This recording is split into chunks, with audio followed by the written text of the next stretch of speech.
聴ありがとうございます。もっちーチャンネルの満腹です。今回の古い街並み散歩は岡山県真庭市久世にある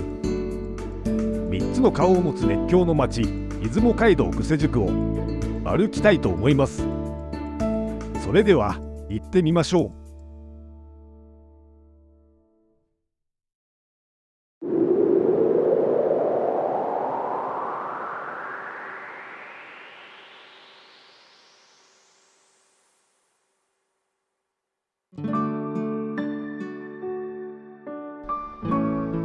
岡山県真庭市にある久世宿は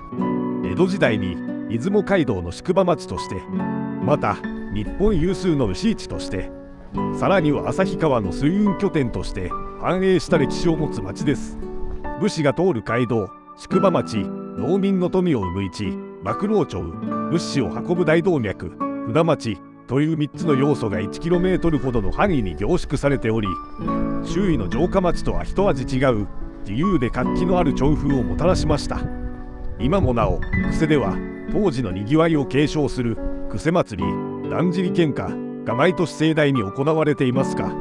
あの激しい祭りのエネルギーもこうした複合的な交易の歴史が背景にあるのかもしれません。また三坂川に架かる天神橋周辺から朝日町にかけて伝統的な町屋建築が残っており、王子の繁栄を忍ばせる風情ある景観が広がっています。久世宿は勝山、三鴨、新庄などと並ぶ今坂八宿の一つとして出雲街道の歴史を今に伝えています。今日はそんな多面的な歴史を持つ久世宿を歩いてみたいと思います。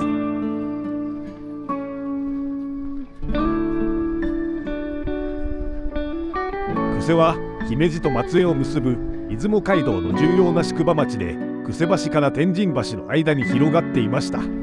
また宝亀街道との分岐点でもあったことや、津山と勝山という2つの城下町の中間に位置したため、交通の要衝として栄えました。参勤交代で江戸に向かう松江藩、広瀬藩、米子藩の大名たちがここを通り、久世には本陣や脇本陣が置かれました。当時の久世は久世3000軒と称されるほどのにぎわいを見せ、街道沿いには商家が軒を連ねました。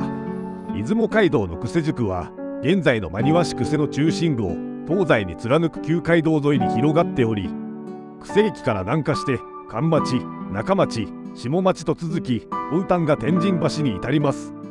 天神橋を渡ると旧街道は南へ進路を変えて旭川方面へ向かっていく構造になっていたようです。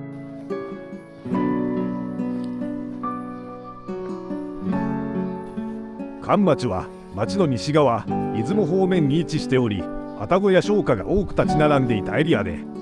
出雲街道を行き来する旅人たちを迎える玄関口のような役割を果たしていました。中町は町の中心部にあたり、宿場の中でも最も格式の高い場所でした。本陣や脇本陣、町役人の屋敷や問屋、商店が集中していて、町の行政や経済の中枢を担っていました。下町は町の東側、津山方面に位置し、職人や庶民の住むエリアで、鍛冶屋や大工、染め物屋などが軒を連ねていました。また久世河岸に近く、水運に関わる人々の拠点でもあったことから、物流の最前線としての役割も果たしていました。江戸時代の宿場が明治、大正を経て戦後の久世商店街へと発展していきました。かつて旅人が足を止めた茶屋や旅籠が明治以降は近代的な商店へと姿を変えていきました。建物の1階は冊子の店舗になっていても、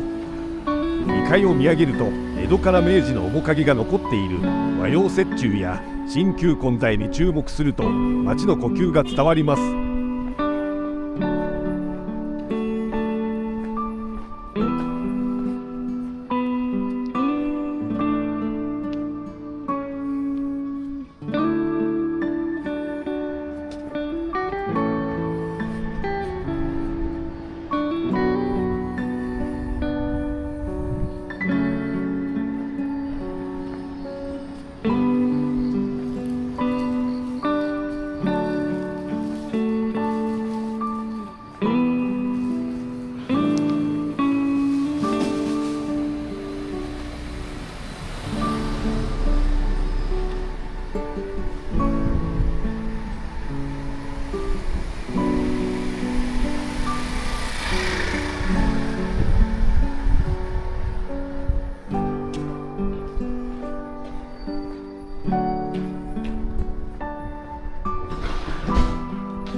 幕老とは牛馬の売買を行う仲介人のことです。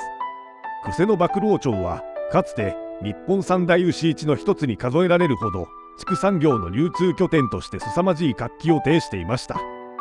中国山地は古くから駅牛の産地であり、久世はその集産地でした。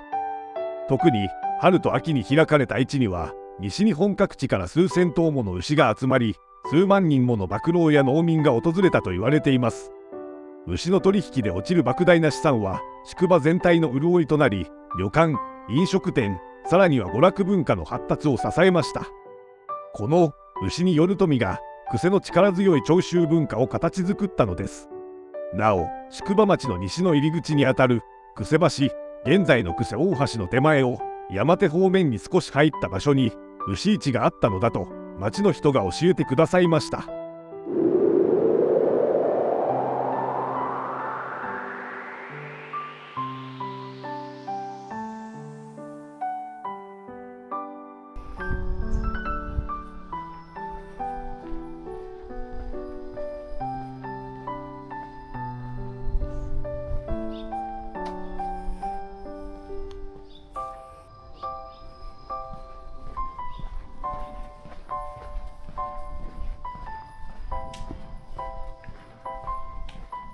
久世の南側を流れる旭川を利用した水運もこの町の発展には欠かせません。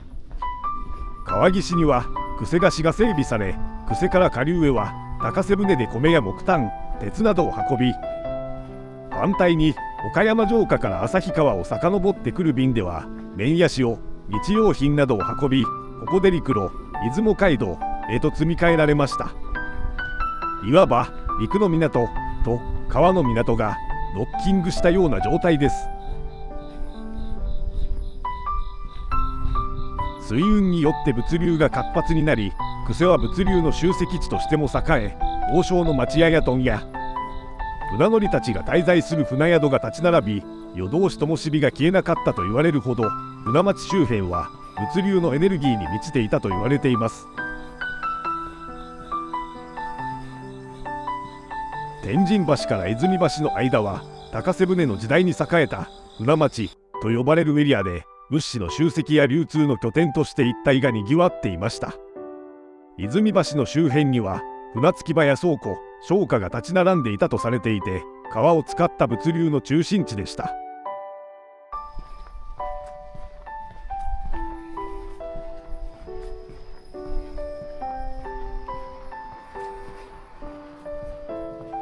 今回の古い町並み散歩は岡山県真庭市久世にある3つの顔を持つ熱狂の町、出雲街道久世宿を歩きました。いかがでしたか？感想などコメントいただけると喜びます。この動画が良いなと思ったらいいねお願いします。このチャンネルが良いなと思ったら登録お願いします。今回はここまで。次の動画も見に来てください。